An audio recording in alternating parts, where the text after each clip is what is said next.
चमारुर्हा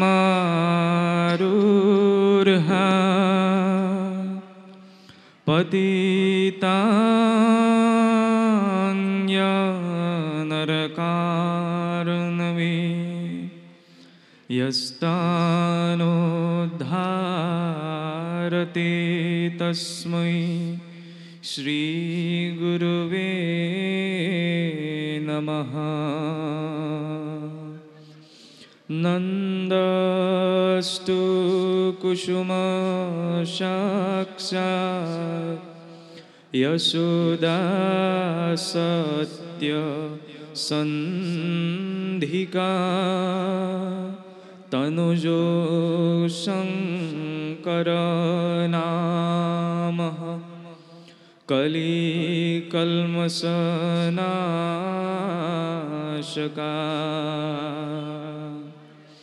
कृष्ण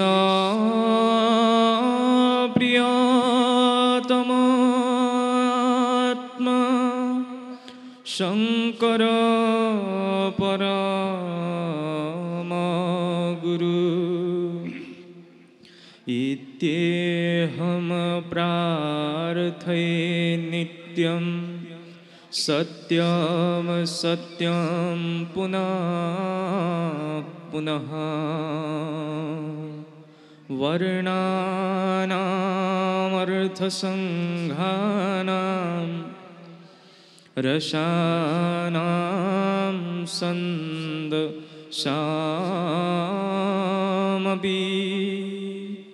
मङ्गलानां च कर्तारो वन्दे वाणी विनायको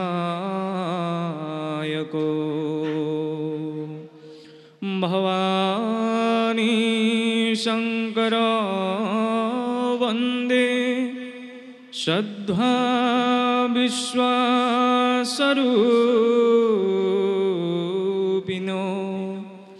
याभ्यां विनानो पश्यन्ति सिद्धसन्तस्तमीश्वरम् वंशाकल्पतरुर्यस्य कृपा सिन्धुः एव स पतितानां पावनेभ्यो वैष्णवेभ्यो नमो नमः। पतितानां पावनेभ्यो वैष्णवेभ्यो नमो नमः। शुकमहामुनि की पदकमल पुनि पुनि करो प्रणाम। श्रीमद्भागवत कथा करो सुजानभिराम।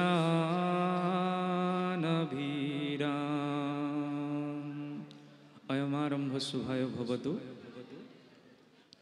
प्रथमते इष्टगुरु समन्वित भक्त हृदय निकुंज मंदिराधीश्वर साक्षात् मन्मथ स्वरूप सच्चिदानंद पूर्ण स्वरूप सर्वेश्वर वस्तुकृत कालकृत देशकृत परिच्छेद शून्य स्वगत भेदातीत अखिल ब्रह्मांड नायक पूर्ण स्वरूप सर्वेश्वर श्री श्री गोविंदर ध्वजवज जब अंकुश पंकजुक्त रातुल चरण बंदनके प्रमुख करी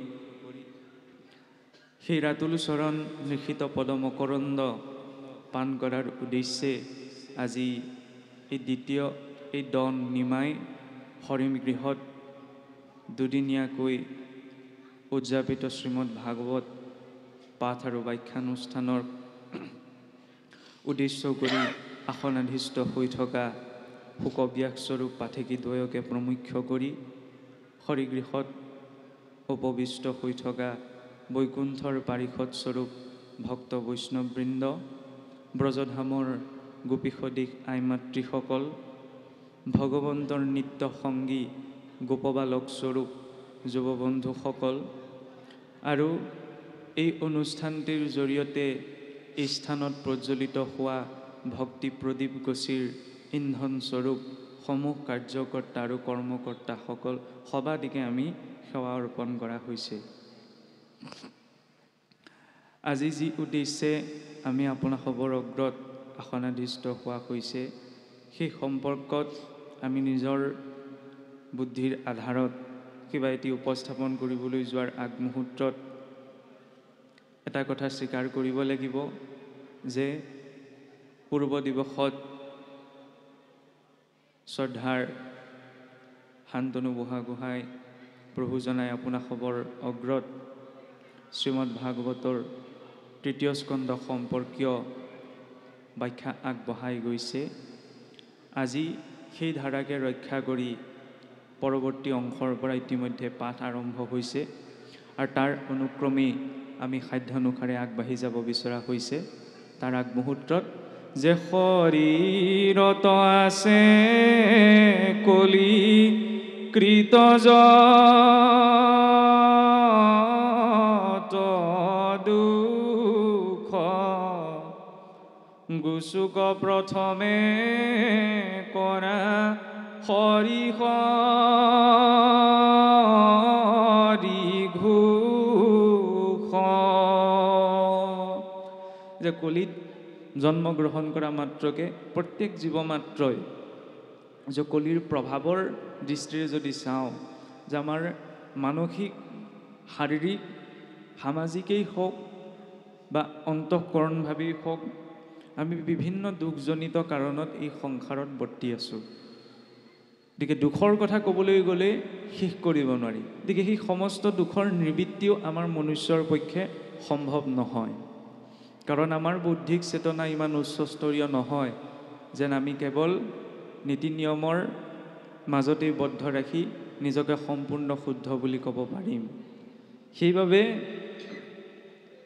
কলিযুগৰ বাবে আটাইতকৈ উত্তম ব্যৱস্থা দিয়া হ'ল কি, যে আমাৰ শাৰীৰিকভাৱেই হওক মানসিকভাৱেই হওক মনত বা শৰীৰত যিখিনি দুখ আছে, সেই সমস্ত দুখ একমাত্ৰ নিবৃত্তি হয় ভগৱন্তৰ পৰম মংগল নাম স্মৰণত। আৰু কলিযুগৰ বাবে আটাইতকৈ আশ্চৰ্যকৰ দিশো ভাগৱতে এটা কথাই প্ৰকাশ কৰিছে যে সুলভম ভগৱন নাম জিহ্বেশ বশৱৰ্তিনী তথাপি নৰকম য়ান্তি কিমাশ্চৰ্য হৈতুকম। সুলভম ভগৱন নাম, ভগৱান নাম আমাৰ মুখত সুলভ হোৱাৰ পাছতো জিহ্বেশ বশৱৰ্তিনী, তাৰ বাবে বিশেষ কষ্টও কৰিব নালাগে, মাত্ৰ জিভাখনে সঞ্চালনৰ জৰিয়তে ভগৱন্তৰ সেই পৰম মংগল নাম আমি উচ্চাৰণ কৰিব পাৰোঁ। তাৰ পাছতো যদি আমি নৰকগামী হ'বলগীয়া হয়, তেতিয়া বোলে সংসাৰত ইয়াতকৈ আৰু আশ্চৰ্যকৰ একো ঘটনা থাকিব নোৱাৰে আধ্যাত্মিক দৃষ্টিৰে। কাৰণ ভগৱান নামত ইমান শক্তি আছে। আৰু বিশেষকৈ কলিযুগৰ মাহাত্ম্যৰ বিষয়ে যদি আমি ক'বলৈ যাওঁ, যদিও আজিৰ যুগৰ সাপেক্ষত চাৰিওফালে অনীতি হিংসা বিভিন্ন ধৰণৰ অসামাজিক কৰ্মই চাৰিওফালে আগুৰি ৰাখিছে বা ক্ৰমাৎ বিভিন্ন ধৰণৰ অসামাজিক কৰ্ম বৃদ্ধি পাবলৈ ধৰিছে। আগতে অসুৰেও কিবা এটা পদ পাবলৈ বহু বছৰ কাল তপ সাধনা কৰিছিল, হয়নে? হিৰণ্যাক্ষ, হিৰণ্যকশিপু, বৃষপৰ্বা, এইটো কিমান ডাঙৰ ডাঙৰ দৈত্য আছিল, কিন্তু তেওঁলোকেও যদিও অধৰ্মৰ মাৰ্গেৰে কিবা এটা পদ পাবলৈ তপ আৰু সাধনা কৰিছিল। কিন্তু আজি আমাৰ মাজত তপ আৰু সাধনা নাই বুলি আমি ক'ব নোৱাৰোঁ, কিন্তু সেইটো পৰ্যায়ত আমাৰ তপ সাধনা আজি নাই। হিৰণ্যকশিপু চাওকচোন, যে ভাতৃস্নেহত ইমান মগ্ন আছিল যে তেওঁৰে কনিষ্ঠ ভাতৃ হিৰণ্যাক্ষক ভগৱন্তই বৰাহ ৰূপত নিধন কৰাৰ বাবে ভাতৃ হত্যাৰ প্ৰতিশোধ ল'বলৈ স্বয়ং ভগৱন্তকে শত্ৰু বুলি ভাবি ল'লে।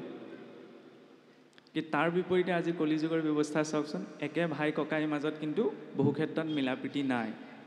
আগতে দৈত্যয়ো যি ভাতৃস্নেহৰ বাবে ভগৱন্তক শত্ৰু বুলি ভাবিছিল, কিন্তু তাৰ বিপৰীতে আজি এটা প্ৰতিচ্ছবি। হিৰণ্যাক্ষয়ো স্বৰ্গজয় কৰি আনি ইন্দ্ৰৰ ৰাজমুকুটটো আনি নিজ মাতৃৰ চৰণত দিছিল,